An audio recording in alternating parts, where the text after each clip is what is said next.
Welcome all of you here. One of the things I want to point out specific to business owners is that if you're looking for any marketing support, turn to the cinema. Let's talk about how we can work together. We have a Film Flavors program where we send our members and our attendees to local restaurants. All of this is just marketing exchange, so there's no fees attached, but if you have questions about how you can reach our audience, just reach out to me. My email is brenda@gablescinema.com, and you can always just go on the website. So welcome and enjoy. Thanks to the city. So how many of you have seen Victoria and Abdul? Right? Was it amazing? Yes. That is showing here right at the Art Cinema. We got to get more than 2 people to go see that. We want Judi Dench to win like another Oscar, right? So you all know the story, right? It's about Queen Victoria, and really the last 15 years of her life, she befriends a gentleman from India who she brings to England, and he teaches her Urdu and becomes very close to her. And so I don't want to give you any spoiler alerts, but the nude scenes are amazing. Just kidding. So I know I mentioned a little bit about membership. I thought I'd give you a great visual. So I want to recognize Connie Crowther. Connie's a long time member of our chamber and community, and also does some great work with our City Beautiful magazine.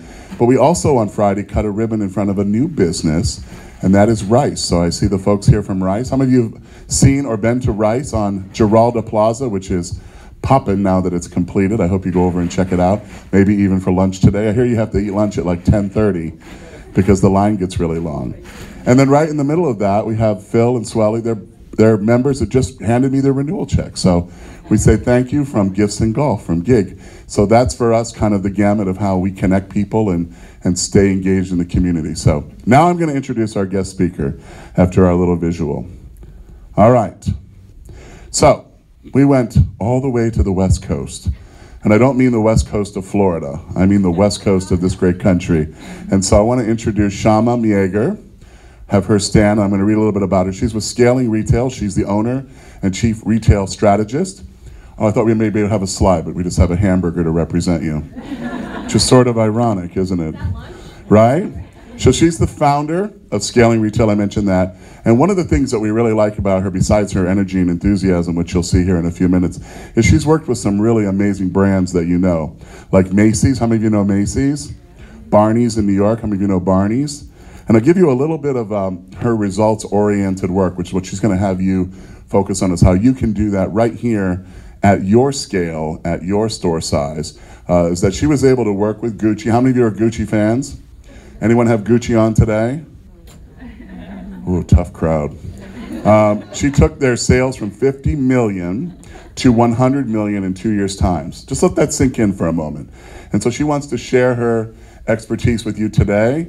We had a great dinner last night and really drilled down on what we are seeing in our community and what folks are doing and what they can do. And she worked with a few of our on-the-ground local merchants, who I want to say thank you to personally for agreeing to be part of it.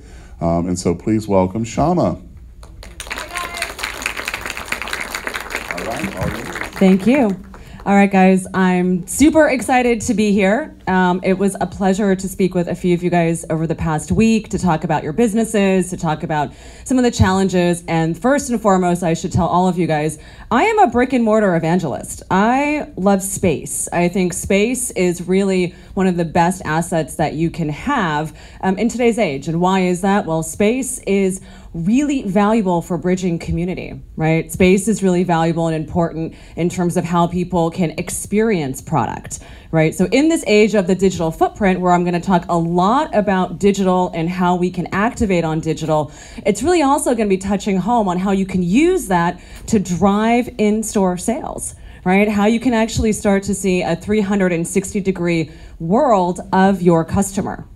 Now, one of the things that I think is so valuable and important to think about is that, yes, we are all not only business owners or work for businesses, but we're also consumers, right? And so one of the things that I think is so valuable is to sit back and say, well, how am I consuming content? right? Sometimes we start to think, oh, how do I get in front of the customer? And we'll go through all of those strategies. But really, how are you guys changing and evolving in this digital landscape? And a lot of the tools and techniques that other retailers are using to target you guys, right, as small business owners, are going to be things you'll be able to then flip back and use to engage your consumer. Right? So we're starting to see a really great shift when business owners start to understand how digital is really affecting themselves. Now you have to forgive me because I don't have a clicker, so Logan, my assistant, is amazing and she'll be clicking for me. So apologies if there's a little bit of timing, but perfect, there I am. Good job, Logan. So a little bit about the company that I run and manage. So Scaling Retail is a global retail strategy and creative agency. So what does that mean? Right, so that basically means on the consulting side, we are CEOs for hire for a lot of the businesses that we work with. Primarily, we work with small to medium-sized business owners that are revenuing under 10 million a year, though we did have great contracts with the United Nations this year and a couple other bigger partnerships, right? So we do large enterprise as well as working with a lot of businesses just like yourself. On the agency side, guys, we are on the ground, on the forefront, doing brand identities, communication strategies, and actually doing the marketing advice and tips and tricks that I'll be sharing with you today. So we're not just talking from a place of, hey guys, we think you should do this, but more like, what are the results that we are seeing with our clients that you guys can then start to enact and take away? So before we launch in, I want to preface this with a couple things. Number one, you're going to have a lot of information. Right, so please don't get a little bit of information overload, right? The talk is being recorded. You'll have a chance to ask questions. I would love for you guys to be highly engaged. So if you guys are having issues, things that you want to deal with, please raise your hand. Francesca will help with moderating, and we can make sure to make this as engaging as possible. Because after all, what use is this information if you can't go ahead and take away something from it and impact it to your business? Now, lastly, we have an incredible handout at the end of the presentation that's going to go into a far more technicalities and ways that you can actually, look at this step by step and say, what the hell did Shama say? Oh, that's what she said. And this is how I go ahead and do that. So if you guys stay until the end, which hopefully the coffee and all the sweets will encourage you to. But you'll walk away with an amazing handout that's going to help you to really hand that over to either yourself or your social media marketing manager, right? And say, hey guys, let's do this, right? Let's go through these strategies and let's implement some of them. All right, thanks, Logan. Okay, so at the forefront and the vanguard of retail and business is the concept of consumer centricity. And when we talk about consumer centricity, what we mean is really the combination of sales, marketing, and merchandising and product. It isn't just simply that I'm going to be talking about how to activate on digital marketing and how that's going to solve everything, right? Digital marketing is one piece of an entire consumer-centric strategy. Now, what does consumer centricity really mean? Well, what it means is that you put the consumer at the forefront of the entire experience. It means that you ask yourself not just what kind of activation strategies am I using to get them in the door, but how do I increase the customer lifetime value? How do I get them to continue to engage? After they buy the product, what do I do to follow up with customer service? Right? How can I create engaging events and experiences to not just have that customer that comes once in a while, but someone who really sees your business as a part of their lifestyle, right? And so consumer centricity is a really, really big idea and something that's going to hopefully impact not only your in-store sales experiences, but also how you guys go about digital.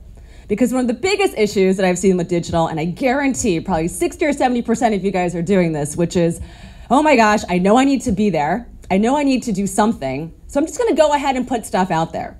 As opposed to saying to yourself, well, what is the customer looking for, right? What are the kinds of messages that they're actually wanting to get from us? And how do we leverage those channels to drive the right messaging? So as you guys are thinking about buying product, as you guys are thinking about your sales strategies, your marketing and your digital platform becomes an amazing way to tie everything together. So those of you guys with retail stores, as you are making your buys right now for spring, summer 18, as you guys are walking the shows and looking to find new product, ask yourself, how will I market these products as you're buying them? right? What are going to be the key items that I'm going to be able to push? How do I drive not just inventory behind those styles, but how can I then leverage all of my channels to push that out? So that really is what consumer centricity is about. And there's so many cool and new ways that we are able to do that. Awesome. So consumer trends. We've got individualization, right? Which is an amazing new platform, right? When we think about the trends of 2018 and 2019, we start to think about how the consumer is looking for products and experiences that are customized to them. After all, isn't that what we look for, right? When we go online, aren't we looking for stores and platforms that are going to curate product and merchandise for us, right? So how do we go about then activating on this concept of individualization? The next thing is the gig economy. Anyone take Uber these days? Anyone using Airbnb at all? Yeah. The gig economy is shifting the way in which we are engaging with our consumers. Any single consumer that you guys have that purchases from you, that works with you, they are all running around little businesses. They all have the ability to also be entrepreneurs. There is less of a divide now between the consumer and the business owner than there ever was in the past, right? Because they are easily enabled to not only become influencers and to be able to actually engage and activate an audience, but they're also able to start their own companies by opening up the key to their second bedroom or being able to start driving an Uber or a Lyft. So when we start to think about the gig economy, that also shifts the way in which you guys as business owners can, again, engage. And one of the topics that you'll hear me talk about a lot is how you engage with your consumer as opposed to talking at them. Right? It's less of a, hey, buy my thing over here, it's on sale, and a little bit more of, hey, here's how my product or my service fits into a larger context of your business, right? Of what you guys are doing, right? So to break that down a little bit more, it's less like little black dress for $9.99 and a little bit more like, hey, this little black dress was party tested on the streets of Miami in Coral Gables for 72 hours and it's wrinkle free. Because guess what? I would buy that dress over the dress that was marketed for $9.99, and I'd probably pay 10 times as much for that dress, right? Even though that dress was the same product, even though that dress was probably made the same way, because you guys, it's branding, right? And so sometimes what I think gets lost in the field of marketing is, how do I sell this exact product that I have, whether you're thinking about, you know, how it's made or what you bought for it, you know, in the shops, or even what you guys are creating yourselves. And it's important to start thinking about, well, what does the consumer see value in what it is that I'm doing? Right? What is the value to the person who I'm engaging with? And so we start to shift our marketing language to accommodate the value as opposed to the price. All right. The other things we've got here are authenticity and transparency. This is something that's huge, that's happening with business owners. We have an executive coach here today, and it was amazing because we were talking about how as business leaders, you guys are all walking around thought leaders. One of the channels some of you guys might be activating on for your companies is Twitter. And you'll hear me today talk about how I don't think Twitter is great for selling, but it's great for thought leadership. Again, as individuals, as people who are experiencing life here, undergoing all of the, you know, traumatic things that happen with the hurricane, undergoing, you know, all these different projects that are happening on the ground. What is your point of view? What is your perspective? Because your consumers want to know you. So founders like Elon Musk are answering questions direct on Twitter. Other company leaders are starting to become more transparent. And so when we start to think about authenticity and transparency, it's about you guys as business owners speaking your voice, but also you guys talking about what matters to your company. Right? What matters to you? And how do you share that? We also have experiential, and what I think is so amazing about experiential is that all of you guys here with brick and mortar stores and physical spaces have an opportunity to engage people, again, beyond selling product. My favorite question to ask is, if your product was free, what would you be selling? Right? You'd be selling content. You'd be selling lifestyle. You'd be selling experience. So as you start thinking about 2018 programming and what it is that your marketing channels will look like, ask yourself, what are the experiences that are going to add value? And guess what? People will buy from you, right? Because they understand that you're providing them a service. There is a utility to be able to, to be able to provide that kind of experience. And then lastly, guys, and this is an amazing consumer trend, but we've got here on-demand search and buying. Are any of you guys using voice dictation on your phones? No? I love it. Has anyone talked to Siri ever? Yeah. Yeah. Okay. So if you guys are talking to Siri, or you're looking into a Alexa or an Echo or a Google Home, you guys are already doing voice search, right? You're already having conversations with other technologies. Now, as we again start to implement those on ourselves, right, we must say to ourselves, well, our consumers are probably doing the same thing, right? They are using Siri, right? They are starting to take advantage and start to use things like Alexa and Home and Echo. So when we start to think about how we can implement strategies that help take advantage of that, what we start to look at is more complex SEO, right? Starting to say, okay, well, people used to just type in, all sorts of misspelled words, and Google and Bing and Yahoo would just come up with the results. But now we're seeing longer, more sophisticated long-tail keywords. So as you guys are looking at the programming on your websites and how you guys are starting to write content, it becomes even more important to have the types of content that your consumers are going to be searching for. And what do I mean? Well, little black dress that was party tested all weekend, right? Wrinkle-free, dance all night, right? Those are the kinds of things that your consumers are going to be searching for. They don't go onto Siri and say, hey, I need a little black dress. They say, hey, I'm going to this event, I'm trying to do this thing. How can this product, or what can I find to help me facilitate that? Does that all sound kind of cool and interesting? Because I think it is. Okay, so how do we deliver these messages, right? So now we know that consumer trends are changing. The way the consumer is shopping is different. A lot of the times people are coming in store, they're going onto their mobile devices to make purchasing decisions in store. Right? They're also going on their mobile devices to make purchasing outside of store. When they walk into a retail establishment, it would be amazing if you guys had your own Wi-Fi, because then guess what? You guys can harness data. Right? So when we start to think about these trends and these mobile trends, we start to ask ourselves, how can we activate on mobile and take advantage of the data of our customers? Right? So guess what? If you guys own the Wi-Fi, guess who gets to know what the browsing history is? Do you want to know what that browsing history is? Maybe not, but it is valuable to know in store how people are engaging. Are they looking up products, right? Where are they going when they are in store? Also starting to understand what kinds of products they are gravitating towards, heat mapping, all those little sorts of things, which certainly with one employee in your store, you'll be able to keep an eye and see where people are looking but not buying, right? Similarly online, when we take a look at e-commerce, we say to ourselves, well, how are people shopping on there versus what they're seeing, right? So the more we start to understand, not just talking to our consumers, but seeing what they actually do, right? The better informed decisions we can make in terms of signage and marketing and how we position the products we're bringing in. Social media. Today is all about different channels of social, right? There are so many different channels, and what I think is really important to understand here, guys, is no, you do not need to be on every single social media channel. Those of you guys who are sitting in the audience who've got yourselves a YouTube, a Snapchat, a Pinterest, a Twitter, a Google+, a LinkedIn, an Instagram, Facebook, anything else? Did I miss anything? MySpace? Who's on MySpace? Shame on you. No. But when you start to think about all of those different social media channels, you've got to ask yourself, does my customer exist on all of those channels? My question to ask myself is does this person give a shit? Like what channels are they actually on, right? Where do they care about engaging, right? So as opposed to saying, oh my gosh, I know I need to be on social, I'm going to go ahead and be on everything, you've got to ask yourself, hey, what are the right channels in order to communicate my message, right? So we talk about delivering that brand communication and that brand strategy.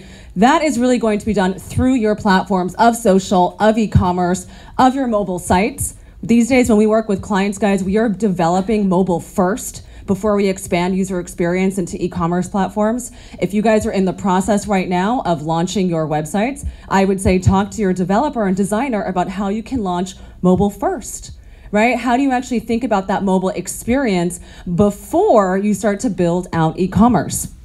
We're also gonna be talking about text selling. Anyone here getting text messages from businesses?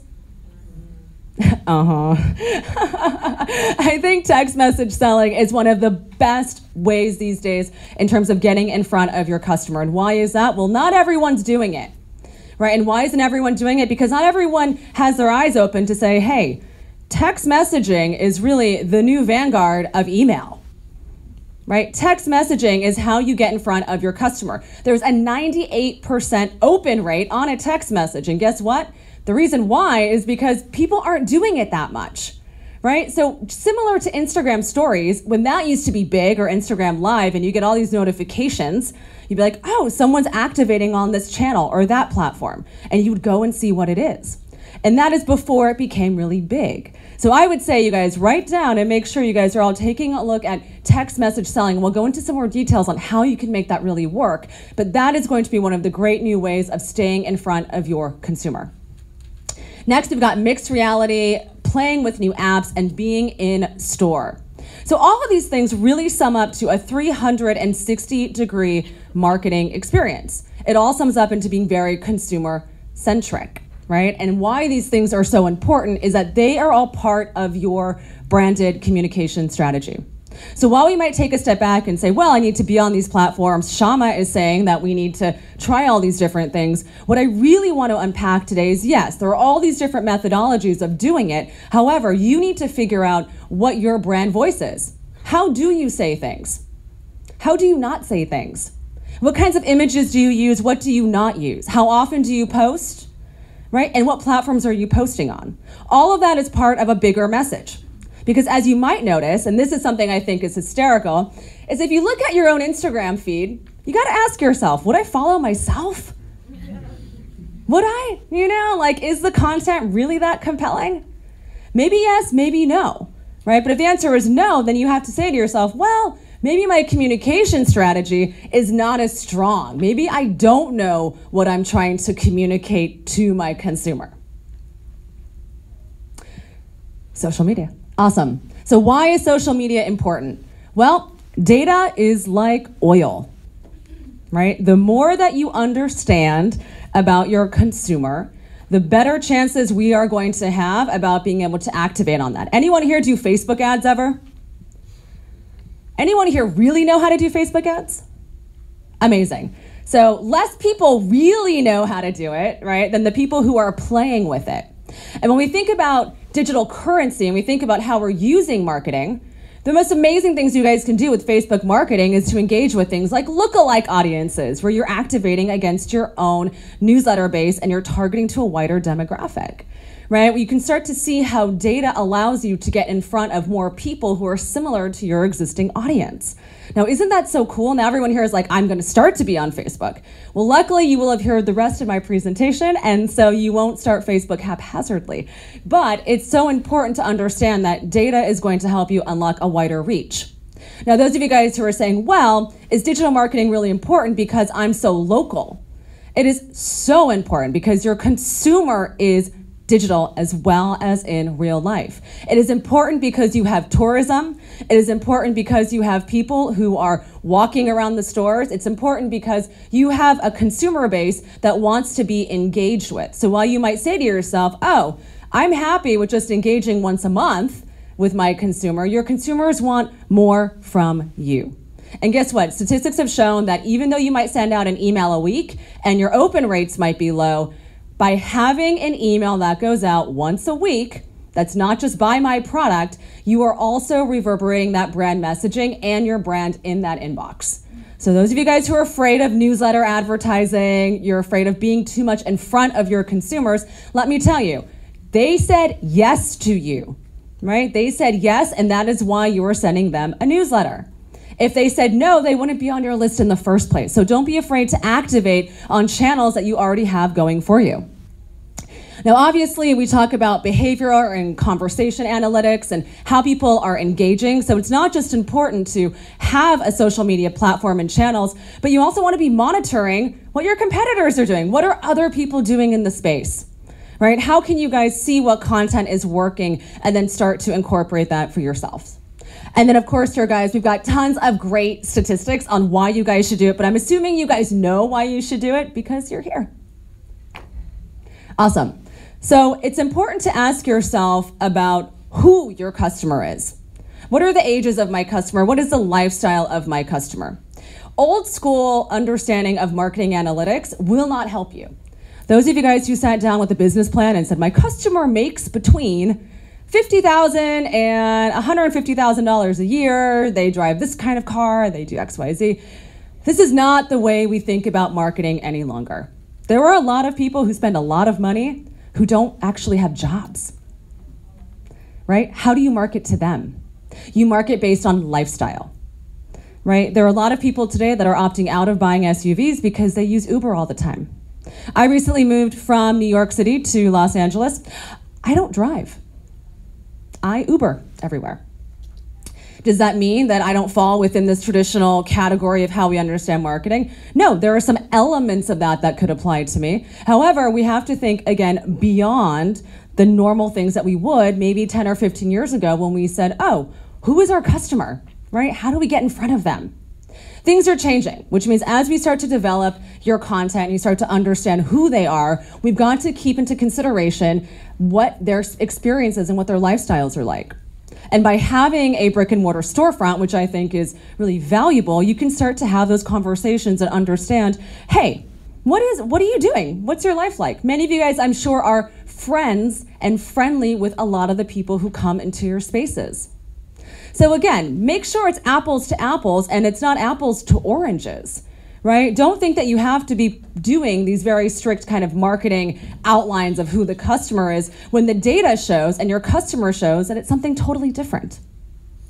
Now, of course, when we think about your social ties, when we think about, who the customer is, what their engagement level is, what are the platforms that they're on, you're going to find that they fall into a few different cohorts. You're going to find that you have the customer who's a little bit older, who's primarily on Facebook, right? Because Facebook is great for connection with friends and family and community. You're going to find that some of your younger millennials, right, are going to be activating mostly on Instagram. But there are also, some of them are on Facebook, some of them are also on Snapchat, but Instagram is really the channel that they're on. And they're going to find younger Gen Zs that are starting to come up with not just Snapchat, but also lots of other new apps that you guys probably have never heard of, right? There are applications out there like Yay, Y-E-A-Y, right? Yay! That are activating gig economies based on consumer transactions of teenagers, right? So basically saying TaskRabbit, but for kids who want to do each other's, laundry or mow lawns and things like that. So as you guys start to understand who your customers are, we then start to figure out what are the platforms they need to be on. So those of you guys today who are on everything, I highly encourage you to drop at least more than half of them and be on like 2, unless you have the bandwidth and the capacity and the budget to be on more than 2. Generally speaking, a good Facebook page will do it for most of your customers, as well as activating on Instagram. If you've got a great product base and you have a lot of great visuals and assets, Pinterest can also be an amazing platform for you as well. And then once you understand and identify your customer, which I would say takes about 3 or 6 months to really start to understand who are the people who are engaging with us, who are the people who are really working with us, you can then start to segment a little bit better, right? You then refine your communication. Social media is never a one-way thing. Like I tell my clients, as soon as you figured something out, it's usually like passé, right? It's like there is no such thing as this is the model. It is always evolving. So keep in mind that as your consumers start to see different platforms, right, they are also going to be taking in so much information from so many different channels and brands. And one of my favorite terms to use here is attention arbitrage, right? If you guys know Gary Vaynerchuk, he's one of my faves. And he likes to use this term a lot when he's thinking about being in front of your customer. So it's not just about being in front of your customer where they are, but where is the new platform? What is the new thing that they're going to be playing with? And as you start to look at marketing budgets over the course of the next, year or 2 years, make sure you're allocating time and resources, not just to things that, we know can work, but to experimentation, right? To the things that we don't know if they're going to work, to the partnerships and collaborations that we say, hey, I don't know if this is going to work, but I'm going to try it because it's new, right? Because my customer may be there. And guess what? If I tell them that I'm there, maybe they're going to start to engage with me first before everyone else engages on that platform. Okay, so what channels work? Now, a lot of you guys have brick and mortar stores. I'm imagining you guys all have great Yelp platforms, yes? Okay, good. I was hoping I'd hear like a yes, we've got Yelp. Yelp, TripAdvisor, all of these places that really drive people in store. It is very important you guys are optimizing on all of these review sites for your brick and mortar spaces. Why is that important? Because even local people go to Yelp in order to find information about where to shop, about what time stores are open, about a website, about customer reviews or even new product. Yelp is becoming highly active to local businesses. And again, it's not just people coming to the city, it's for people who actually live here. Now, when we think about the other channels, and I'd say, obviously Snapchat is big, Twitter is big, Pinterest, but I want to unpack how I think these channels are best used for you. YouTube is an amazing platform to be able to show behind the scenes. YouTube is amazing to be able to show inside of your space. What is life like behind the counter? What is life like with your customers? Who are the people who you guys are engaging with, right? YouTube is not a channel that has to be so shiny, right? It doesn't have to be super edited, though these days, guys, it is very inexpensive to find good editors to edit down content. You can certainly do it yourself with iMovie or Final Cut Pro if you guys are real savvy. But when we think about doing YouTube and activating on YouTube, it's also about going live on this channel. Are you guys doing an event in store that you can push out the content for? How can the things that you guys are doing in store be amplified, right? And that is really what these platforms are for. So YouTube is amazing as far as pushing out content. It should be consistent, right? The purpose of the channel should be to inform, educate, inspire. When you think about engagement and use of the platform, you want to think about producing content at least once a month. If you can't do once a month, don't do it, right? Because people who are following you want to be able to come back and see more content. If you have a boutique, right, and you're selling ready-to-wear or clothing, accessories, etc., YouTube is an amazing platform to showcase why your store should be gone to. What's your unique point of view? What was your last buying trip like? What's the exciting new stuff you guys are bringing in store that you are curating that no one else is going to be curating in the same way? I guarantee if you have two different stores that are carrying the exact same product, you're going to be styling it, merchandising it, and talking to it differently with each of your customers because of the nature of who you are and what your business is, right? You're kind of little stylists running around. So when we think about using YouTube, guys, the frequency should be at least once a month. Next, we go into Facebook. Do you guys all have Facebook pages for your businesses? Amazing. Make sure it's on business.facebook.com and not just a Facebook page. Make sure it's actually a business profile, right? There is a big difference between that when it comes to analytics and what you guys can do in terms of integrating advertising. Now, when it comes to the cadence by which you guys are going to be posting on Facebook, that's going to be a little bit more frequently. And guess what? It's going to be different than what you put on your Instagram. So those of you guys who are going, oh, it's on Instagram, I'm going to push it out to Facebook with that button, stop, right? Your customer is not going to follow you on both platforms if you're using the exact same content, right? So we're going to talk about diversifying that content. On Instagram, you're going to be looking at engaging and posting on Instagram at least 2 or 3 times a day. Guys, I know that might seem like a lot, right? But in the noise, on the platforms that your consumers are experiencing Instagram, you want to be able to have content frequently, and you want to be able to encourage engagement. Next, we have Pinterest, and I think Pinterest is so fantastic because Pinterest is really the new SEO. People are typing into Pinterest long tail keywords. So earlier I gave the example of the black dress. The longer, more descriptive version of that product is what's going to be generating a lot of the SEO results in Pinterest. Now you may be saying to yourself, hey, how is that going to convert? What's the point of doing that? How do I actually make money off of Pinterest? Well, Pinterest, guys, has a buy now button, right? So while you guys might be saying to yourself, okay, well, I have this brick and mortar store. How do I leverage that? It's to be able to drive people to buy products from your online store. And if maybe you're saying to yourself, well, I don't know if I want to go through the whole process and platform of building a website, and I'll go into why I think it's so important as brick and mortar. There are lots of other platforms these days that are aggregating boutiques. You've got companies like Shoptiques, you've got Farfetch, you've got Garmentory, and these are all platforms that work directly with retailers. They say, hey, you don't want to spend the time to build an e-commerce site? All right, well, we'll take advantage of all the SEO. We'll take advantage of being the storefront for your consumer digitally. And you'll pay us a commission or a fee based on, how much volume you're doing on that platform.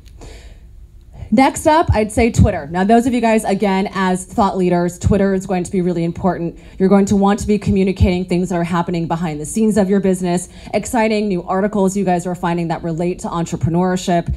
Please don't use Twitter as a platform to put things on sale or think about, driving people to convert or purchase things online. It's going to be more about in real life connection.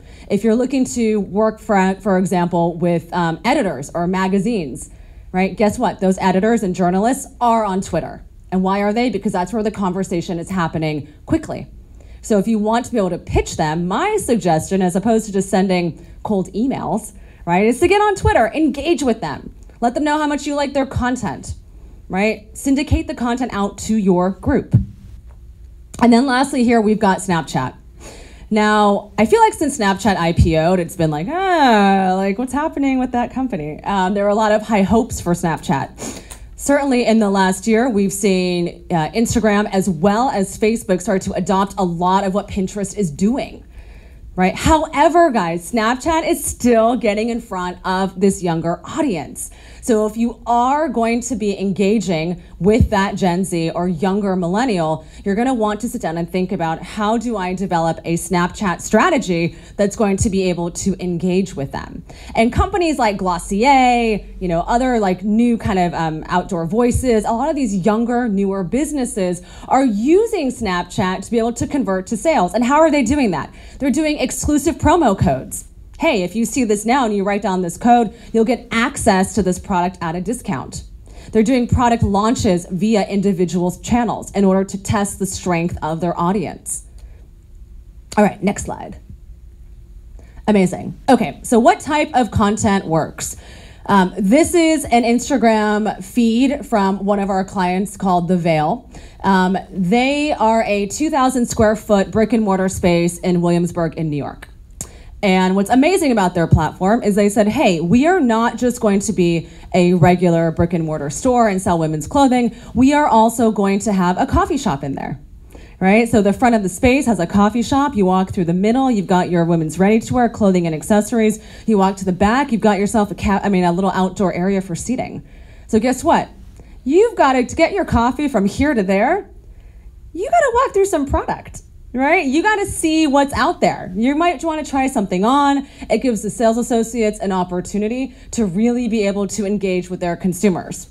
So those of you guys who are thinking about what are the cool new things we can do with our spaces, how do we actually create more activations in our spaces, ask yourself, what is it that I can do that's going to get my customer to go from the front door to the back? Right? And that might be keeping your sales stuff all the way in the back and putting the signage all the way in the front. That's certainly a good old school technique in the merchandising landscape. But really ask yourself, what are the cool new things and ways in which I can get that foot traffic to go front to back? Now, when we think about the type of content, we like to think about things that are really of the moment. Did you know that on Instagram, you guys can have up to 30 hashtags on Instagram?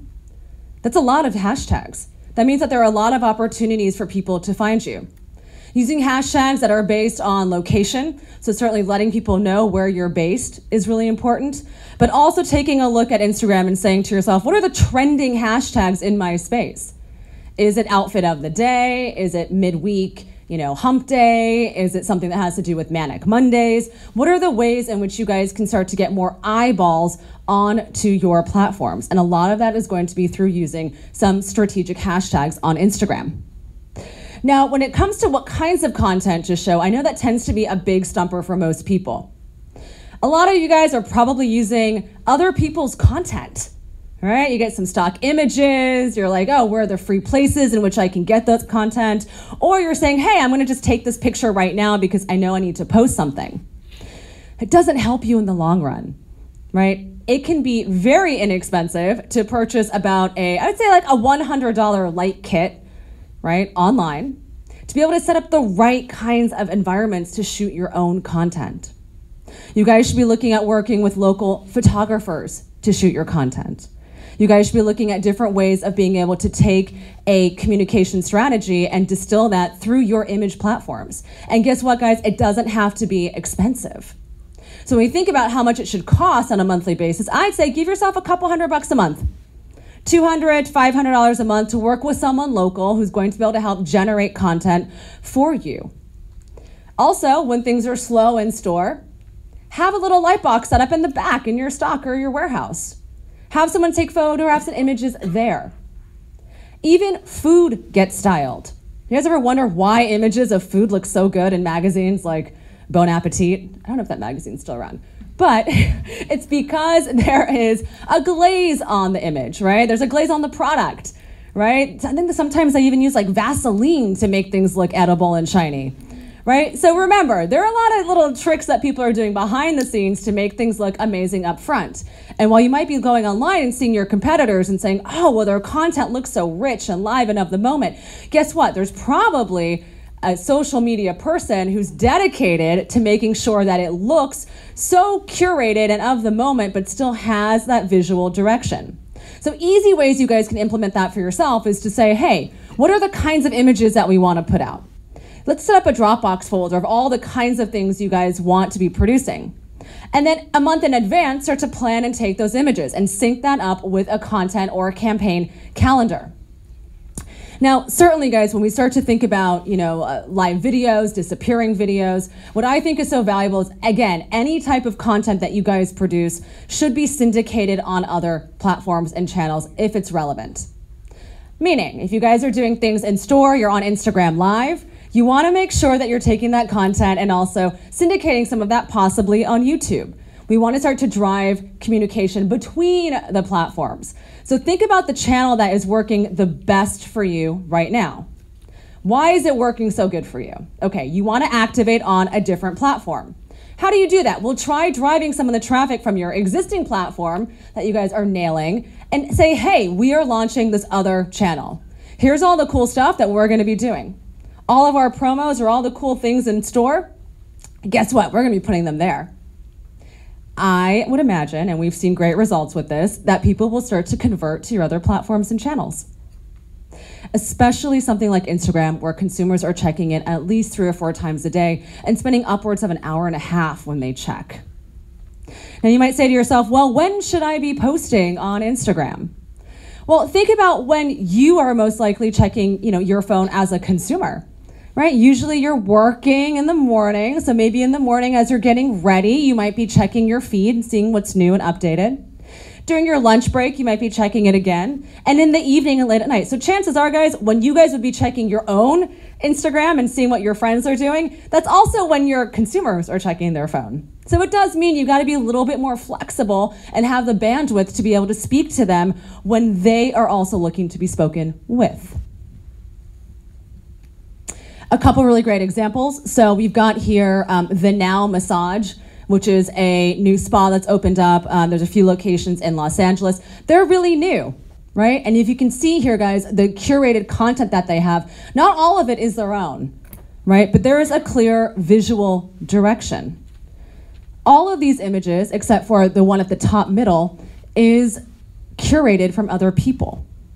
Right? But what they did is they sat down and said, hey, what is the visual cadence, right? What is the point of view that we want to do? And that really helps to drive the images that they are curating. So they can look at stock images and say, hey, these images don't work for us because they don't follow these brand guidelines. These ones do work for us. And then certainly peppering in their images from their own, right? What they are taking.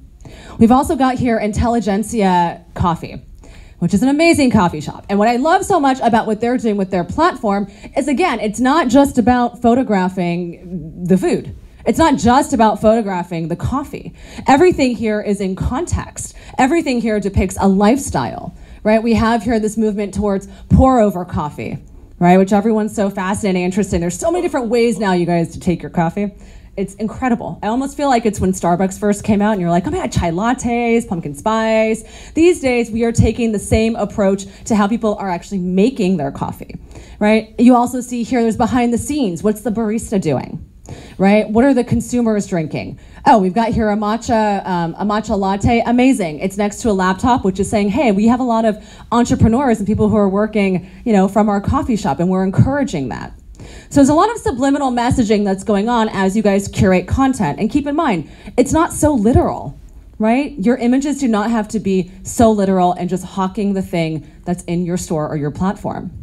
And then next here, guys, we've got our own Instagram channel, a little bit of self-curation and promotion here for our amazing social media manager who puts all this together. But what I think is so incredible about how she's gone about producing our platform is what you'll notice here is, again, there are some pieces of content that have been taken on our own, but we also heavily use graphics, right? And the graphics are much cheaper, right, than waiting for someone to edit an image, going out there and taking photography, etc. And so what I think is amazing here, guys, is you'll notice with all these three examples, there is a clear visual direction. And it's not often that you take a look at an Instagram channel and say, oh yeah, I understand what's happening here. Next, we've got here Facebook. And what I chose to highlight here is a great brand that's coming out of New York City that's been really killing it in terms of how they're doing their social. And the reason why I chose to highlight them is that they're really new. They've only been around for a couple years. And what they've been doing that I think is fantastic is that they are taking content that the media is talking to them about, so all of their press, and they are re-syndicating that content in terms of paid advertising and in terms of promoting the business. So if any of you guys here have been featured in any publications, if any of you guys here have any relationships with any of the media, I'd say take a look and ask yourself, how can we take that content and push it back out onto these platforms? Because guess what? It builds your social proof.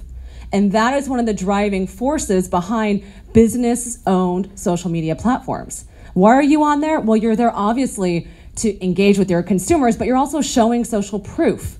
You're showing them why you're the best. You're showing them who else thinks that you're the best and why they care about your brand. So when we think about this brand, The Arrivals, what I think is amazing is they're primarily online, right? And one of the biggest trends you guys are seeing probably, and I'm certainly seeing it, is really the communication between e-commerce and brick and mortar, right? It's synergistic. We need both, right? There's a reason why Alibaba bought a shopping mall, right? They're the hugest online company coming out of China, right? Big, huge marketplace, making billions of dollars, and they bought a shopping mall. Why on earth did they do that? Well, there's value in space, right? So we're seeing a lot of e-commerce only companies also taking the approach of doing pop-up shops, right? And we'll talk a little bit more about how to activate on that, but it's important to understand that your space is valuable, right? And so when we think about what they've been doing, so we have here an example of The Arrivals New York City concept shop, right? They then have a great Instagram post, which has also been translated into some of their advertising, which basically quotes, right, directly from the press feature that they were written up in, which is amazing. You should all be doing this. And then what you also see here is a focus on thought leadership. So as I mentioned, all of you guys as business owners are all running around as thought leaders. You have a certain perspective on your experience. And it's important to be able to share that because guess what? As your thought leadership increases, people's connection to your brand also increases. And those of you guys who might be serial entrepreneurs probably also know that your first business sometimes isn't your last business, right? So being able to identify and mark yourself as a thought leader will also help you in your future entrepreneurial endeavors, right? So these are all really important things to consider as we are choosing what platforms to engage on. Now, when we also think about the Facebook platforms and pushing out content, etc., what you might be finding is when you push out content, it's important, number one, to diversify that content from other channels, but also to ask yourself, hey, Facebook is a place where we go to for news and information. Now, sadly, it turns out that during the last presidential election, more people turned to Facebook for news than they did to their own other media channels, right? It became the primary driver. I don't think Facebook ever thought that they would become a news platform, but they are, because people are going to that channel to find out what's happening in the world, what people are thinking about. It's very much an op-ed platform that curates news content. You guys can similarly take advantage of that when it comes to understanding how you are approaching your own Facebook pages. Don't just post articles and things that have to do directly with your business. Become little micro thought leaders about what's happening in your community. Start talking about other kinds of engaging activities that they might be doing when they go on vacation. If you're selling primarily women's ready-to-wear clothing, think about the skincare brands that you think that your clients would love. Think about the routines and regimens that they can be doing at home to keep their skin looking good, right? If your clients are interested in health and fitness and wellness, you can also curate and syndicate articles about different trends and things that are happening in that space. Again, not exactly a one-to-one relationship, right? Maybe you decide you want to leak out a few great secrets, some recipes, right? Because you know that your customers and clients, primarily, maybe they're at home and they're homemakers and they're making things and, they love to buy your clothes, but they also have lives outside of just wearing clothes, right? So when we think about, again, circling back to who the customer is and what that market is, like I said, it's not just about those regular marketing tactics. It's not household income is X, they drive a SUV by XYZ. It's really lifestyle oriented. And so Facebook becomes a platform where you can take that customer market and profile and activate that directly, right? So that means syndicating other kinds of content. All right, we've also got here live video, and what I think is great with Facebook is when it comes to producing content, Facebook Live is becoming really fun and interesting. Certainly think about going Facebook Live when it comes to even unboxing things in the store. Oh my God, we're so excited about this new thing. It just came in. Oh my gosh, we're doing this event coming up. You guys have got to come in. It's not just about pushing out content of what's happening, but also building up hype and building up awareness. Right? So think of it as the best platform to be able to just talk to your consumers. And what's great about Facebook is you can keep the content up there indefinitely. Unlike, Instagram Live, once it's up, it's on there for 24 hours and then it's gone. Right? So when you think about leveraging things like Facebook or YouTube, what I love about it is that you can actually keep the content in there after the fact. Right? So really go to those platforms if you're looking to create content that's going to last. Pinterest. Now, before I kind of launch into Pinterest, guys, I just want to get a temperature check. Does anyone have any questions or anything so far? Is it a lot of information? Yeah, okay. So absorb it, take it in, and at the end, again, guys, write down your questions, ask me them on the way, but certainly at the end, we'll take some time to unpack some of your businesses. And if any of you guys are interested in talking specifically about your companies, what I think is so great is that we actually have the capacity to pull up your social media platforms and broadcast that and kind of do a little live hot seat in case anyone would like to have that kind of attention. Are you laughing because you're nervous? No. Okay, so Pinterest. When we talk about Pinterest, what I think is amazing, this is another client of ours called MapTote, right? And what they do is they create those local map products, right? You want a t-shirt that says Coral Gables and show the map on it. A lot of the times this company has gone to for, doing different kinds of promotional products that really have to do with maps. And it all started with the tote, hence the name MapTote. What I think is so interesting about their platform, what they've done with Pinterest, is that they've really said, okay, this isn't just about the seasonality. A lot of the times we think about, oh, well, let's name our Pinterest boards, fall, winter 2017. Well, that really pegs you into a hole, right? Because that means all of a sudden you've got to be creating whole new boards each season, right, to be able to project a certain kind of lifestyle for your customer. Now, what I certainly suggest doing is starting to think about things that are either more general, as they've done, because guess what, guys? There's no seasonality on their product, right? So they got to think about how to diversify how they talk about it. So they don't have dates on here that are going to limit the expansiveness of what they're doing. But if you do have, let's say, a clothing company and you're looking to activate on Pinterest, as opposed to saying, again, fall, winter 2017, you might say, sweaters we're loving now. Right? You might have something that's more descriptive about what it is that you're showing and what you're curating. Inspirations for fall.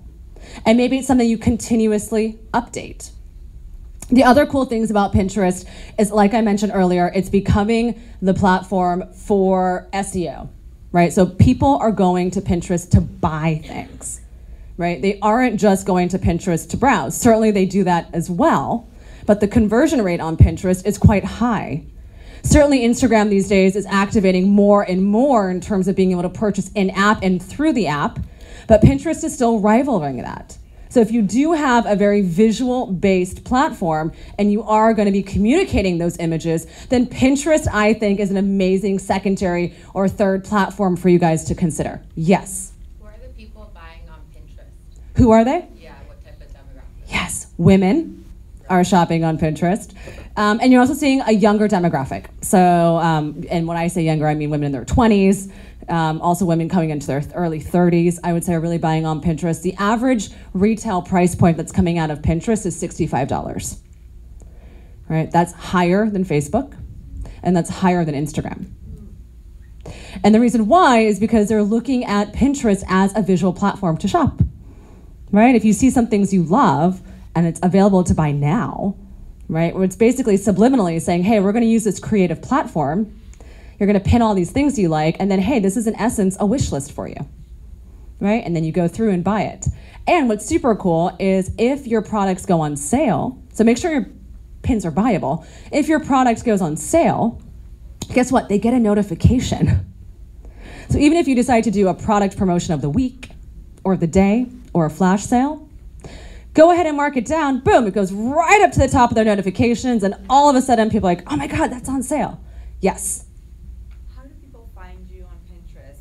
Can you talk about the hashtags, or how can you be in conversations like you do, like we know how to do on Instagram? Yeah, absolutely. So when it comes to engaging on Pinterest, it's really important that it's two ways. So you follow other people, right? So people know that you're following them. You also repin them. Right? So even if there's like current influencers of the moment, right? Or people who you're loving that are local in doing X, Y, Z. Repinning someone's product is a way of saying, hey, I like your style. And guess what? You guys can do that with potential consumers, right? What a great way of telling a customer that my products are in alignment with what you want by also saying, hey, we share the same style. I like what you've got. Come check out and see what we're doing. Certainly commenting, I think, is also wonderful in terms of talking about style and trends. And there aren't those Pinterest bots yet that you've got with Instagram, so it's not like everyone's out there and you're getting a ton of fake comments quite yet. But I think that that's an amazing platform to be able to say, hey, I like your stuff. Oh my gosh, I have this same product. Or hey, you're pinning things for a vacation. Come check out my amazing sarongs for your next vacation. Right? Yes. Can you drive your followers from your other platforms to Pinterest? Absolutely. Okay.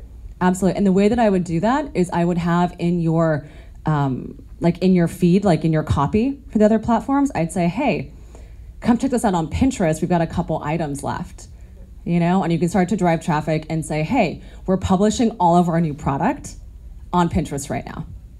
Right, so start to use that to drive it. Also, you can use, let's say you produce some kind of graphic assets for Instagram.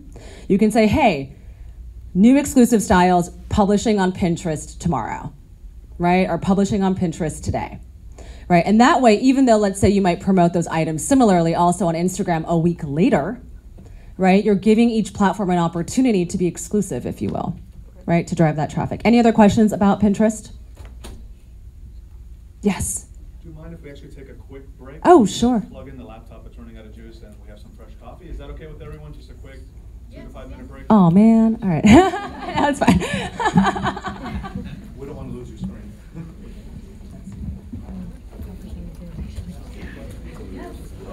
They left it here, so maybe it's out on the floor.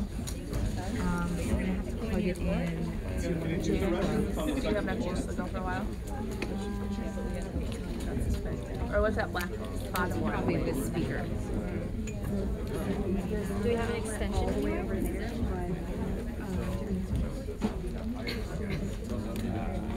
This one does easily too. I just plug in so we don't lose this fast. Yeah. Yeah, of course, of course. And I feel that something like all business.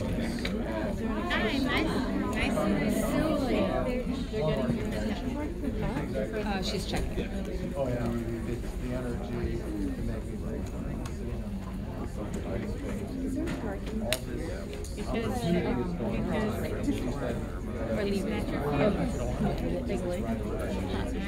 Mandy puts it, but like, I do.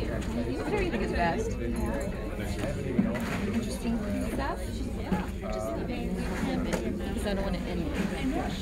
And I think that that's like a big thing, is I think most people are saying, you know, oh, I'm my business. But they don't realize that they think it's because you have a Facebook page. Yeah, so I would say totally. So Hard time. Yeah.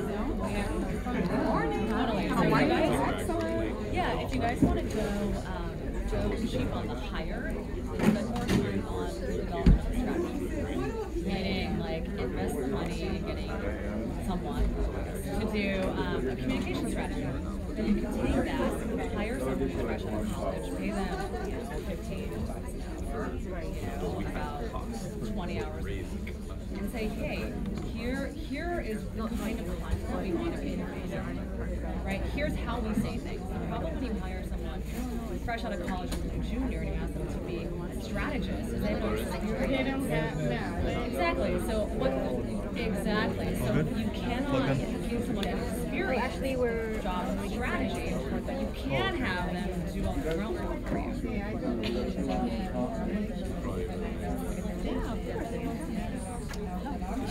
Exactly.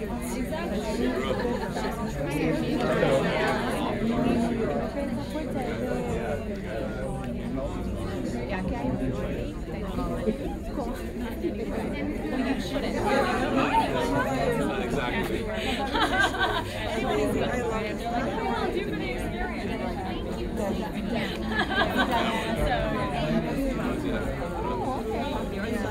Look at the strategy. Hire someone to make sure that you guys, you know, once a week, take a look at everything that you're going to post for the future next week. So I'll give Is it in Colombia? have your card with you.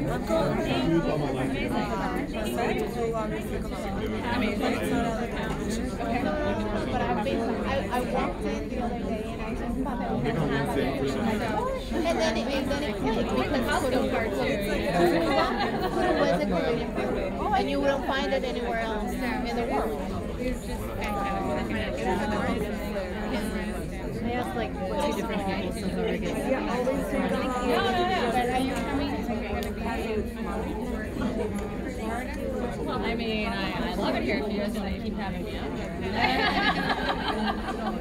There's nothing in it. I brought it over here.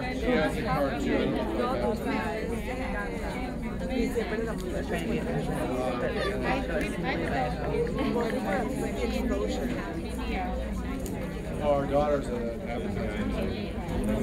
She's been with Don't worry, guys, I got you. she hasn't had time for us. Do you know what this other blackboard is going to by chance? That computer. Okay. Are there extension cords like right there? Those are the cables that Okay. Alright, this How is it? I can just go to it like with a step or something. one. No, Count is temporary. it's fine. I'm sorry. How did that happen? Make this garbage. It's not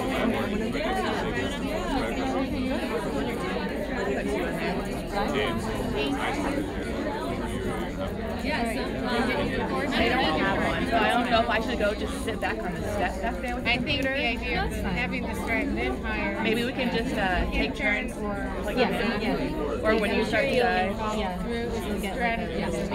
about if I get another Thank you for your time. Oh my god, did you guys need to be together? Or No, we just set up here just for. It's fine. We'll just like switch if she gets it. Yeah. Yeah. Okay. Thank you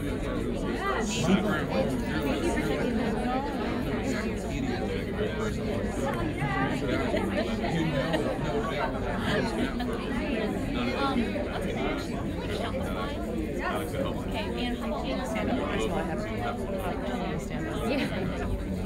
And it does like drop you. Really?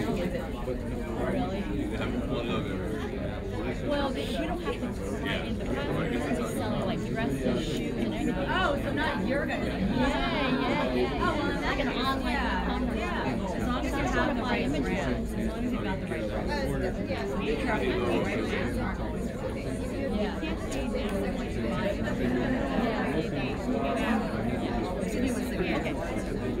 Can you grab me a coffee? Black, no sugar.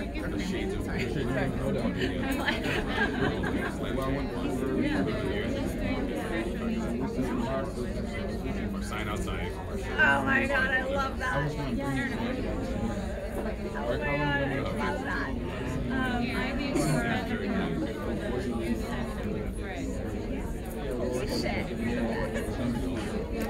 Also, yeah, I can hey Jan, can you make sure that we, when we go through going over the brands, let's pull up the stuff. This one? Okay. Yeah. Would you like us to look at Instagram, Facebook, which one would you want us to pull up? And then we'll talk about integrated. Okay? Yeah. Okay. Oh, I love that. Amazing. Yeah, cool. Before you leave. Okay. Yeah, thank you so much. Oh, me too. Hey guys, we've got power back, so grab your coffees and quickly get those pastries and get your blood sugar levels up. And I'll go back to talking your ears off about social media.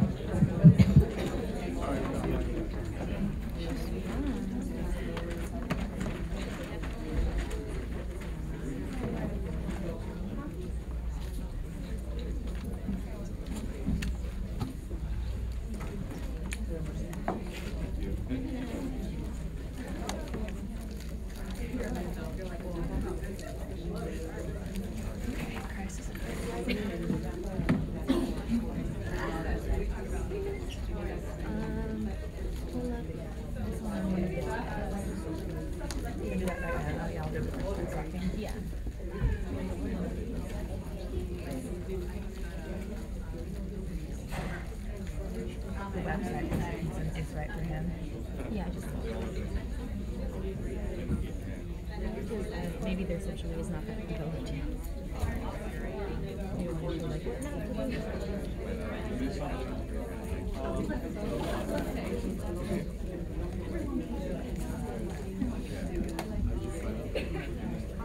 I was gonna story like your conversations, but then you were like, I was about to story like your conversation. Yeah. Then you were like, oh shit, like really loud. So I was like, I'm not gonna put that in there. It's okay. Just so you know. Yeah. It's on brand. That's so funny. Me swearing is on brand. Yes. Feeling good? Yeah. Plugged in, ready to go. Yeah. Thank you. We'll start things up on chips and see what the Yeah, the first few times like So are you guys excited about Pinterest now? Yeah?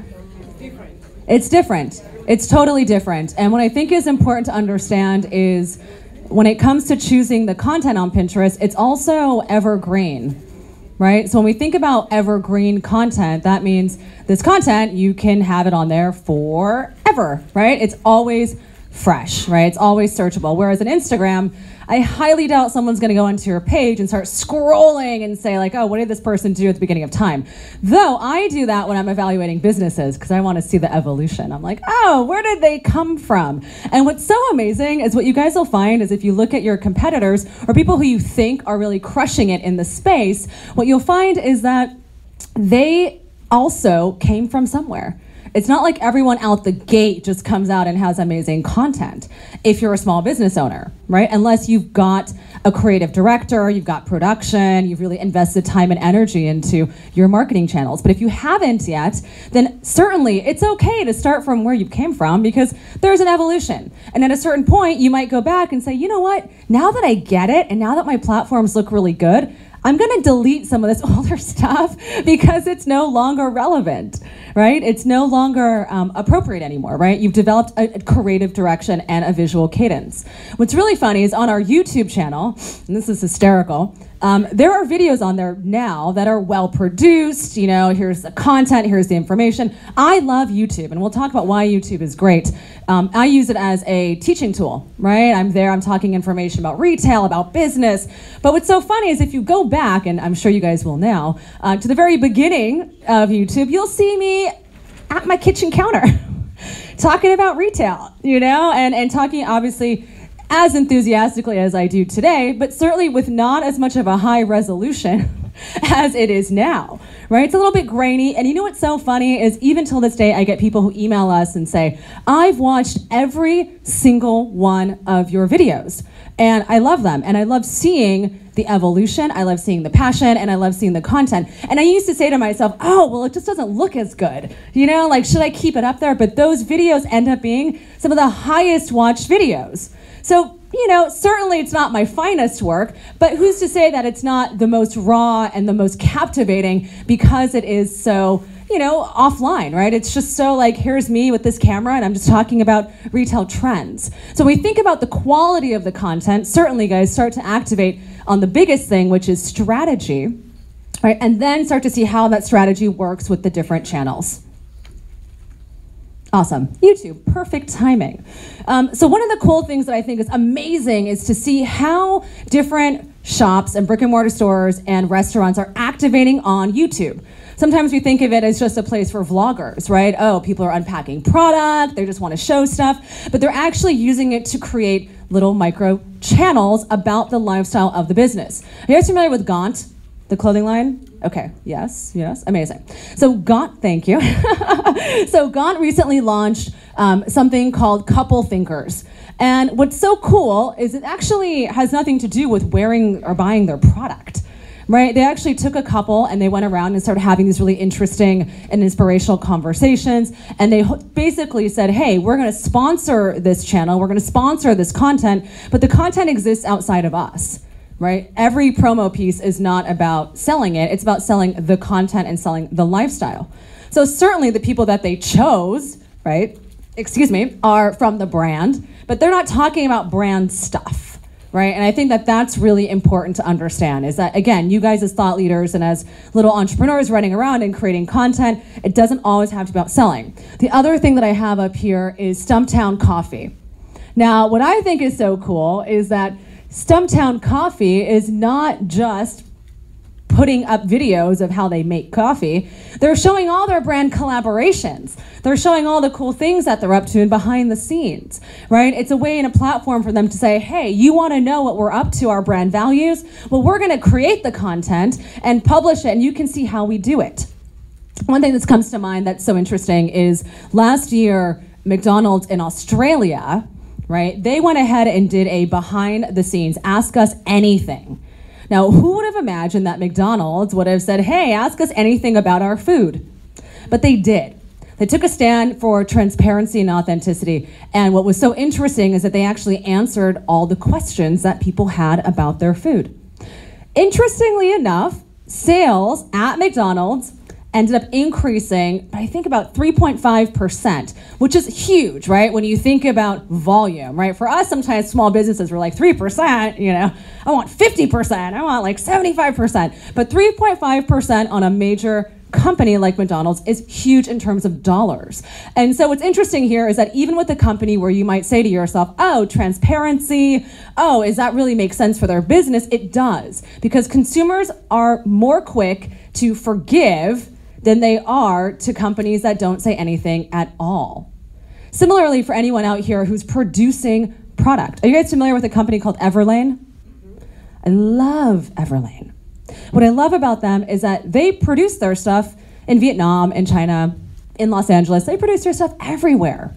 And as opposed to these days espousing the messages of, oh, sustainability, it means that it's all gotta be local. But what they're saying is, hey, we vetted our factories. We know who they are. We know who our suppliers are.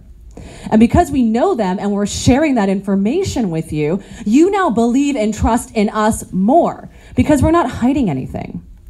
And so there's something that's really amazing that happens when you kind of lift the veil off of business. There's a reason why Levi's and major companies are creating content that looks more raw and organic. It's because they know something that you guys hopefully know by now, which is as a small business, you are nimble.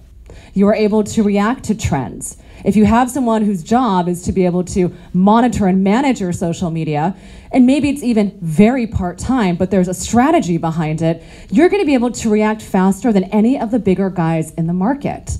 And you're gonna be able to actually get in front of your customer because you're more approachable. So it's not about trying to be like anyone else. It's actually about trying to be more like yourself, right? Which I think is something we all learn as we get older, right? We're like, oh my God, I don't have to try as hard. I can just be myself. And people will love me for who I am, right? At least that's my goal, right? But as businesses, it's similar, right? It's more authenticity around your brand messaging that's actually going to help you capture and cultivate that audience that's going to keep them with you longer. Because remember, guys, going back to the beginning, it's not about just getting the sale. It's about keeping them. It's about the customer lifetime value. It's about the after sale communication. It's about what keeps them coming to your YouTube channel or your platforms when they don't necessarily need to buy something, but hey, they like it. And when they're thinking about buying something next that you guys carry or are selling, they're gonna think about you, right? Because you are in with their lifestyle. Okay, Twitter. Now, like I said before, guys, Twitter is best left for thought leadership. Right? So when you start to ask yourself on a daily basis, well, what are the newsletters that I'm subscribed to? Right? What kind of content is relevant to my business?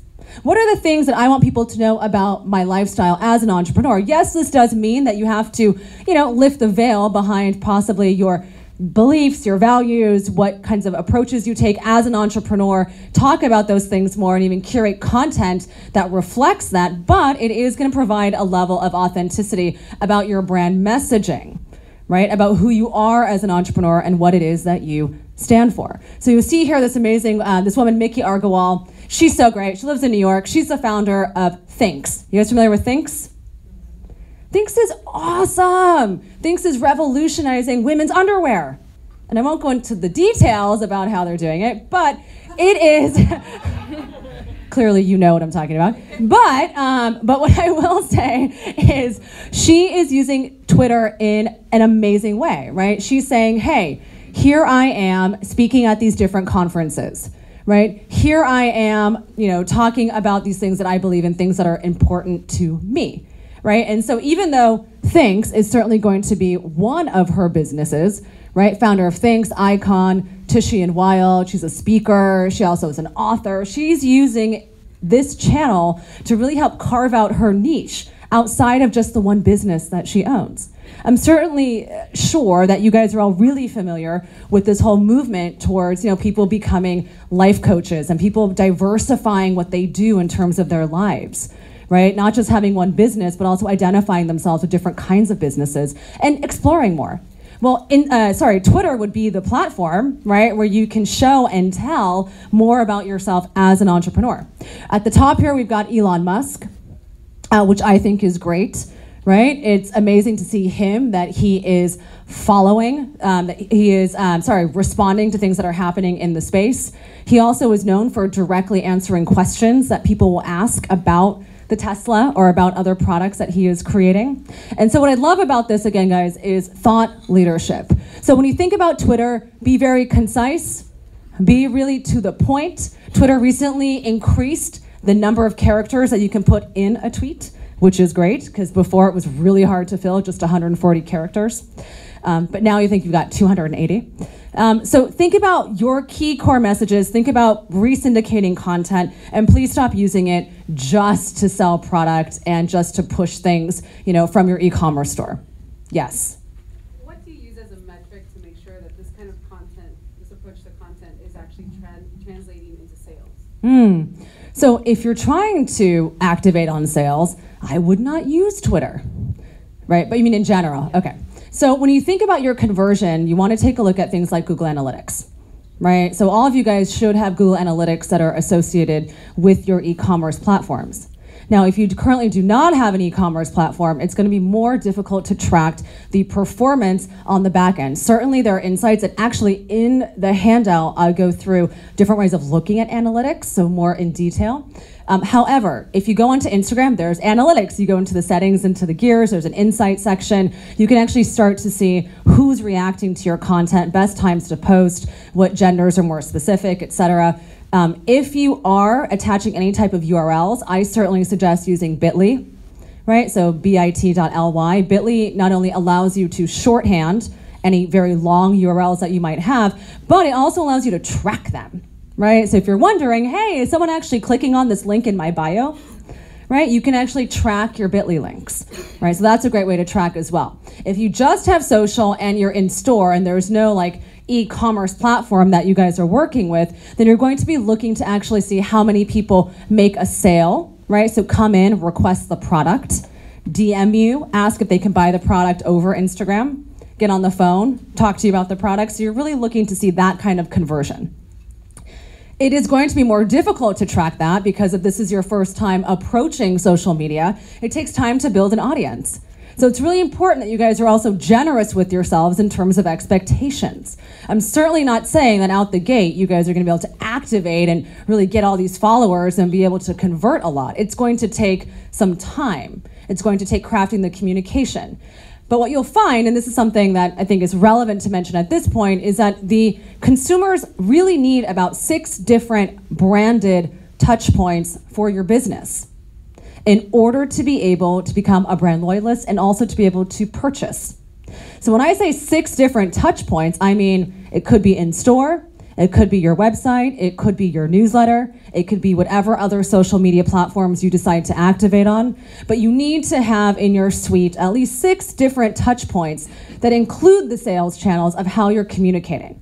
Then you can start to leverage and understand how they're being activated on. So sales, for example, it might take a little bit longer to see how the sales come back in store unless you're driving promotional activities on the platform. So for example, come in-store only promotion, right? Or we have a flash sale in store on this item, or this item just came in, come in store, we've only got 5 pieces. Customer doesn't know you only have 5 pieces. You know how much inventory you have, right? You control that communication. The customer only knows what you tell them, right? So you can start by activating little kinds of promotional activities to see how it can come back to driving in store. Otherwise, there are lots of analytics that are embedded into each platform that you can dig a little bit deeper to understand how people are clicking, who the demographics are, which will then help you further refine when you decide to do paid advertising. Paid advertising is really a whole nother ballgame that you can't even start to build and activate on until you've really built up a certain platform. And the reason why is that you don't want to be advertising on platforms that you're not producing native content on. Because on Instagram, for example, when people see an Instagram advertisement, right, they're going to check out your Instagram page.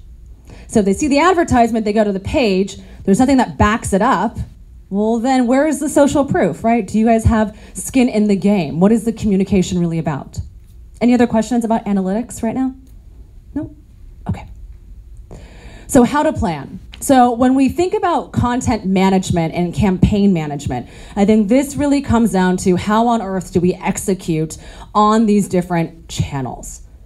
And so what I'm encouraging you guys to do is to really sit down and ask yourself, okay, so these are all the key dates that I have in a year. Now, certainly the city and the chamber have all of these amazing activities that are going on, and you guys should be incorporating them into your social feeds and communications. But you guys can also be creating your own events. You guys can be creating your own holidays. You guys can also be activating on a number of the holidays that are happening on social. Right, so are you guys all doing stuff for Breast Cancer Awareness Month? Okay, way more than 3 people should be doing something for this month because guess what? People are looking for it on social media. Even if you're not donating 15% of your proceeds, you should still come out for the things that you believe in.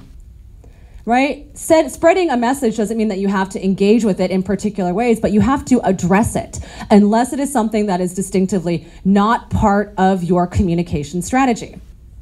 Right? Or if it is part of your communication strategy, then make sure that you incorporate that. So as we start to think about all of the key campaigns that you guys can be activating around, what you should end up with is a great list with dates next to them. And that's going to really help drive the initial campaign creation process. What are the key things we want to talk about? What are the key activities that are happening? And then you ask yourself, how can I create the content around those things?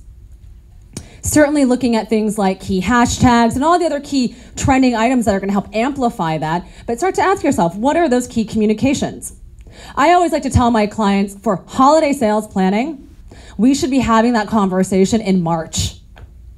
And why is that? Because your holiday activations have got to be amazing, right? You want to start thinking about your visual assets. You want to start thinking about what kinds of partnerships you guys want to go into. Now, given that we basically have holiday right around the corner, some amazing things that I think you guys can still activate on would be content creation. Taking some time this week in the evenings, whenever you got someone to work on it, to start to take some images that are help to drive whatever you're doing in store promotionally, but also around other kinds of content. Gift giving ideas, right? Other ways of being able to add value to your customer, right? The 10 things that you think are going to be really great for holiday, and guess what? Not all 10 things have got to be from your store, right? Think about, again, producing content that's going to add value. And so content creation is something that you should be looking at on a monthly basis. What's coming up for the next month? What are the kinds of thoughts and ideas we want to be executing on? What do the images need to look like? And certainly when we think about the ways of executing that, right, you want to think about things like who are your local photographers that you guys can be working with. Don't turn an eye and say, oh, well, my friend can model for me. No, get someone who knows how to move to be able to model for you. All right, I'm telling you, there are so many people who are like, oh yeah, my friend can take this photograph, and the photograph is like, that is just not sexy, you know, like no one's gonna buy that. You've got to ask yourself, what are the ways in which I want to tell the message? So maybe you're not spending a lot of money to hire like a big model, but maybe you're working with someone who's new at an agency, right? Or maybe you guys get together and say, hey, we want to collaborate on some marketing together. Why don't we all pitch our resources and put them together to create some campaigns together and go into, collaborative advertising? That is also really, really valuable. So think about your makeup artist. Don't let those flyaways and all those crazy things happen with hair. Make sure that someone's covering that. Make sure someone's also doing makeup, right? So I know these things sound very basic, but sometimes when we rush to take these kinds of photographs because we know we should be doing them, we don't actually execute on them properly. Now, what I have found is that in order to get the best results, you've got to give yourself enough time, especially if you don't want to spend a lot of money, right? And so timing and planning is another reason why I think planning your calendars in advance and understanding what kind of content you want to produce in advance is going to help you save pennies. We all know, you do something rushed to print, it's going to cost you 3 times as much, right? If you want to rush anything, it usually has a premium price tag associated. So plan your campaign calendars in advance and your production calendars. Now you might be saying to yourself, oh my gosh, I have this business. What Sham is talking about is like running a media company. It's exactly what I'm talking about, right? As a business owner, you are a media company. You can't help it. You guys have all decided to do work and build businesses in a digital age, which means part of your communication strategy involves media. You can't run away from it, right? It's not going anywhere. In fact, it's going to proliferate more and more and more as you start to integrate more of these technologies in our home. So don't run away from this, guys. You guys need to be thinking about production calendars. You need to be thinking about content calendars. No, they don't have to be big and grandiose, but they have to be thoughtful, right? And they have to be planned well. Now, certainly art direction and styling. Now, this is one of the biggest things that I see is usually an issue when I take a look at people's Instagram, right? They have an idea, they're publishing content, I see it on their Facebook, but the art direction is off, right? No one's actually said, how do we actually take photographs? And it doesn't mean you have to hire a creative director, but it does mean you gotta sit down and say, what are the kinds of images that go well with our consumer, right? Put together a board on Pinterest. Make it private. Share it with the people who are working in and with your business. That becomes a visual guideline and a reference point for everyone else. But if you can't properly articulate what it is that you guys are putting out there, how on earth do you imagine anyone else who you hire is going to be able to do that for you? So that is really important, right? The planning and the execution side. So here is a content template.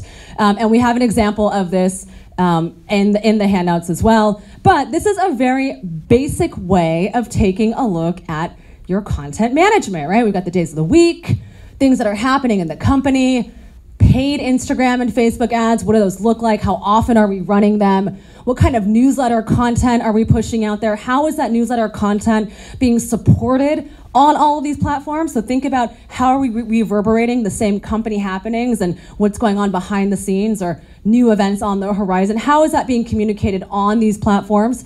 And then we've got your in real life events. Even for the clients that we've got that are solely e-commerce companies, we are huge advocates of being able to do things in real life. Being able to do pop-up shops and shop-in-shops, and I'll kind of unpack that a little bit more, but it's important to understand that if you have a space, you also have an opportunity to host other kinds of events in your space. And guess what? If it's collaborative, maybe you don't have to shell out a lot of money in order to do it, right? Maybe you guys can get some other brands or partnerships to be able to take advantage of the fact that you've got a space and use it. Right, so think about the multi-use elements of being able to have an in real life event and what kinds of branded collaborations that could mean for you.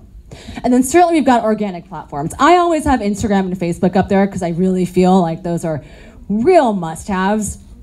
Certainly Instagram for me, I think trumps more than Facebook. However, Facebook is important because of the historical nature of it, because people just go there. Right? Because people are going to be looking up to see what else is happening behind the scenes and what other kinds of content you are curating. So Facebook is still important. And it's also great because it'll allow you to have the times that you're open. It'll allow you to link out to customer reviews. You can also plug in your e-commerce shop onto Facebook. So Facebook is still very much so a branded hub. Okay, engagement. Now, so far today, we've really focused on pushing things out, right? How do we think about the direction and the strategy? How do we then pick our channels? What channels might work for your customer, what won't work? And then we've also talked about the different kinds of content you can be pushing out. However, this is not a one-way conversation, and this started to come up as we talked about Pinterest. Being on social media is not an opportunity to use it just like a banner ad. Social media is social. So what does that mean? That means that involves engagement. That means being able to target other people. That means talking to them. That means saying like, hey, you're in town. You should come by our shop. Hey, we're doing this event. Have you guys ever been to Vegas? Okay. If you're on Instagram and you go to Vegas and you post one image of being in Vegas, do you know how many promoters will comment on your feed? Hey, this party's going on. Hey, this thing is happening. Because they see that you are there, right? They are capturing you as someone who is just a tourist, right? And that is an example of them engaging. Now, they may not necessarily comment. Sometimes they might like your stuff. But you'll go on the back end and say, oh, who liked all these images? Oh, what is that club? Oh, what is that event going on? So remember, guys, when it comes to, let's say, Instagram engagement, it is commenting, certainly. It's liking content. And you can follow people's content, but following them is not as strong as actually talking to them. And when we think about who you should be following, as we sat down and thought about the different kinds of content, and as we went back to this original idea of who our customer is, right, and marketing to our customer, you should probably also have a list of what their interests are. That list can then translate into key hashtags you guys are looking for. Certainly also, you can look at geolocation on Instagram. Who's posting from Coral Gables today? We are. Did you guys all post because you're on your way here? You hope so. Certainly afterwards, right? Hashtag scaling retail, Coral Gables rocks, right? Like, we've got to start thinking about ways to be able to activate in the moment, right? And so the people who are posting, right, who are visiting here, who are coming here for work, who are coming here for business or even for pleasure, these are all people you guys can talk to. Right? Every time that there is a list, and you guys should all have it, a list of all the conventions that are coming through. If there are people coming in for a convention, you better believe they are tired, they are hungry, and they may not be well dressed because you know what? I don't even know what the weather's going to be like here on a minute-by-minute basis. So if you guys happen to be doing anything with skincare and massages, guess what? If I've been off of a plane, which I have, you're going to want to be taken care of. right? So think about not just targeting these people and saying, hey, I have this product or service, but say, hey, you guys are here for XYZ convention, right? We're doing a special promotion for people who are part of that convention. Show up to our space with your badge on, and we'll be able to do X, Y, and Z for you. And it doesn't have to happen just on an individual basis. You guys can take this kind of campaign strategy and reflect that onto your advertising and simply target people who are traveling to the region for those kinds of conferences and those events. So this is really smart marketing, right? It's not just taking images and content and blasting it out there. It's saying, hey, I know what's happening in your life because I'm smart enough to think about you as a holistic person. And here's how my product, brand, or service then helps you. How do I add value? So engagement is largely about adding lots of value to your customers. Now, it's so interesting because when we think about, kinds of engagement that don't work, certainly if you're just like, love it, and all you're doing on someone's feed is saying, love it, well, certainly it looks a little bit more like a bot is doing it, right? So steer clear of things that we've all sniffed out, right? If you guys have noticed any spammy stuff on your feeds, just don't do that stuff, right? It's kind of like, don't be the inflictor of the pain that you do not wish to receive, right? So make sure that when it comes to like engagement, you're really thinking about engagement on a much smarter level, right? Make it contextual. Now, when it comes to other types of engagement for things like Facebook, what's so important here, guys, is if you really want to grow your Facebook pages, you've got to pay to play.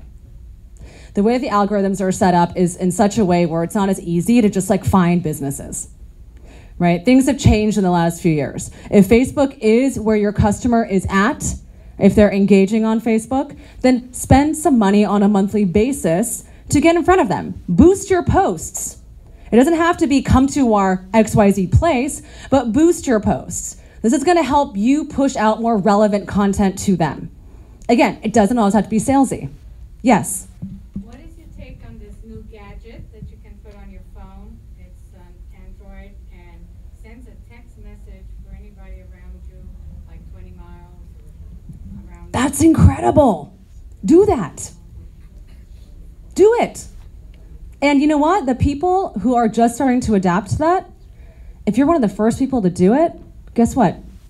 They're going to see you first, right? And as part of your experimentation budget, do it for 6 months or a year. If it sucks, don't do it anymore, right? It's not like everything you do is going to be a home run. But if you don't try to do multiple things, then you're actually not going to give yourself a chance, right? So you've got to test. I think that's super cool. Yeah, I think that's super cool. I think texting is great, right? There's a company out there called Great. Are you guys familiar with them? They're a sneaker company. Awesome product. They're really what we call like a mono brand, right? They don't have a ton of stuff. They're really known just for their sneakers. And what they've done is they activated, hey, 10% off if you give us your phone number on your next purchase. And you know what? I get texts from them every few days. Hey, we just got this in style. Hey, we were just featured in GQ. Hey, we're now doing a collaboration with Nordstrom's. Again, not just about the product all the time, but also like, hey, I got one message from them that was like, hey, how's it going?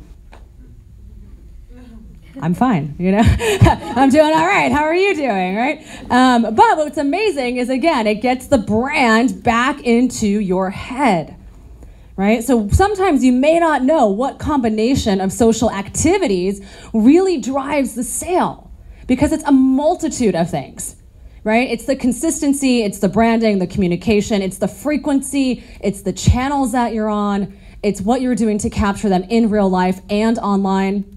Guys, they say people are they're online about 5 to 7 hours a day, more if you think about mobile. However, that does mean that the other, let's say, 19 hours a day that they are not looking at a screen, they are still being marketed to. Some of the young brands these days, like Everlane, for example, they're taking out advertisements by the bus stop because that stuff works. A lot of younger brands these days are going back to sending out print media catalogs because people don't send mail anymore. So what does that mean? When I get mail, I'm like, wow, someone sent me some mail. That's pretty neat. And you know what?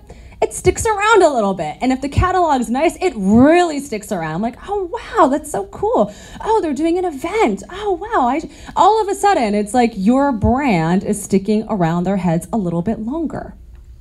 So what I love about Gary Vaynerchuk is when he talks about attention arbitrage, what that means is really being in front of your customers where they are, being there first. And so when you think about print media advertising, an area where, today we're talking about digital, but print media advertising goes symbiotic with your digital.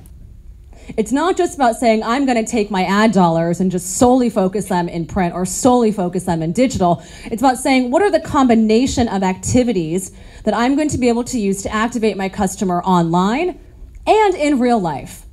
And how does that message really engage with one another? That was somewhat tangential, sorry.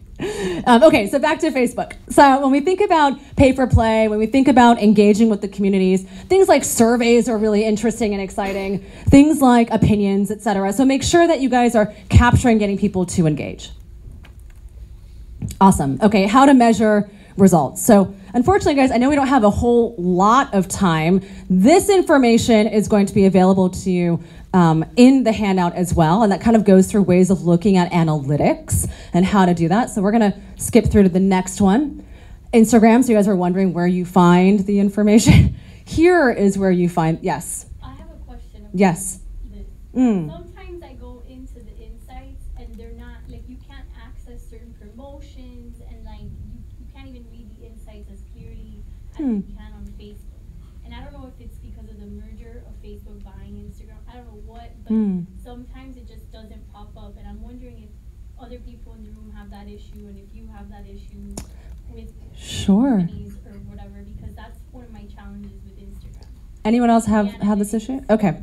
So when it comes to understanding your Instagram analytics, there are two different channels to look at your paid and your organic, right? So these analytics that you're seeing right here, these all have to do with, like up here, you'll see here, like how are people, what are the impressions like? These are overall general ones. And then when you go back into your promotions, you can kind of, so it says like see more promotions, right? Is that what you're having issues with the see more? Go and you click see more, whatever the little arrow, it just doesn't go to your promotion.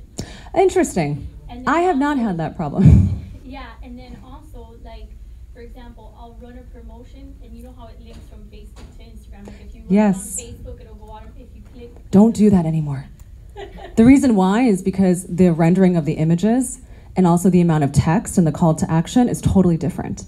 Yeah, no, and then also it doesn't let you put the hashtags. And yeah, also don't do that. Put it on your, like, storyboard. No. So I wanted to ask you about that. Don't do it. So don't do it. So Stephanie, let's stop. All right. So when you think about doing advertising, and Facebook is horrible because they're like, oh yeah, you can do everything, and Instagram and carousel and video and all this stuff. Okay. Right-hand newsfeed ads don't work. Okay. Mobile is trending right now in advertising. You've got to be thinking about doing these activities separately.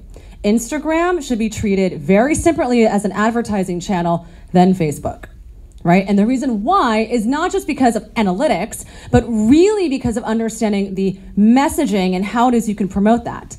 I would suggest if you guys want to be running different campaigns, right, around the same ideas, that you stop and you actually create two separate ads, right? One that's going to be gearing just towards Facebook and one that's going to be gearing just towards Instagram, because you are going to see issues on the back end of your Instagram analytics if you are merging the two. Right. The other thing you'll find is that on Instagram, when it comes to analytics and promotions, like boosted posts and stuff, they live within the Instagram space. Right? So when you think about where to find that information, because a boosted post is different than creating a native ad, right? Because a boosted post says, this was already working, let's boost it. It's very different than saying, hey, we're going to create this ad from scratch and then publish it out. So those are two different things. Similarly with Facebook, right? Boosted posts kind of react a little bit differently in terms of analytics and how you would push it out than creating an ad. One platform that I really love is, what am I using? Oh, Ad Espresso. Oh, so great. Have you guys familiar with them? Oh, write it down. Well, no, it's in the handout. Don't write it down. But when it comes to Ad Espresso, what I love about them is they make analytics really easy. They allow you to A/B split test things, right? So you're like, oh, what combination of text and copy and images are working? Oh, how am I segmenting between these different audiences, right? So they make it super easy for you to optimize on your advertising. And that, I think, would be a great way of being able to see, okay, what is really working here, right? And how can I optimize that? Yes? How do you the Facebook and business page with the LinkedIn business page for events or company? So LinkedIn, oh, I didn't talk about LinkedIn. Right. Okay, LinkedIn, So like, you know, so what's great about LinkedIn is that's where you go when you want to hire people, right? LinkedIn is great if you want to find employees. Most people are on LinkedIn because they're looking for a job.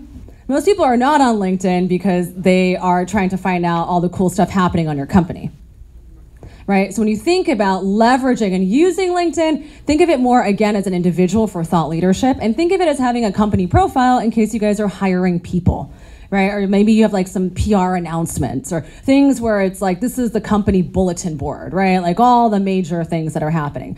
You might be able to post events and things like that, but don't leverage it as much as you would any of these other channels. Next slide. Okay, let's go. Pinterest. Oh, this is a good one. Okay, I'll take some more questions and then we'll go into this. Anything else about? Yes. I just wanted to say that LinkedIn added a feature called Alignable. That now what they're doing is they're featuring the businesses that are in LinkedIn. Yes. Yeah, and so LinkedIn is doing a lot of advertising. They want people to use it as an advertising platform. It's really good for advertising if you're producing a conference, if you've published a white paper, if you are hiring people, if you're looking for thought leadership or to present your company as a niche market. Think of it almost as Twitter, but for your company. But it also, it also allows you to bring in companies, customers that you want to feature, like that you want to work with. So for instance, like targeting them. Yes. So with my business, I want to work with designers, I want to work with architects. Yeah, so segmentation is important, but understand how the end user is using LinkedIn. So when you think about like so all the platforms allow you to segment, right? You can say, who do I want to pitch to? What are their lifestyles? What's the demographics, right? Who's the customer, if you will? However, when you think about what the end user is going to the platform to do, you have to think about psychologically, what's their mindset?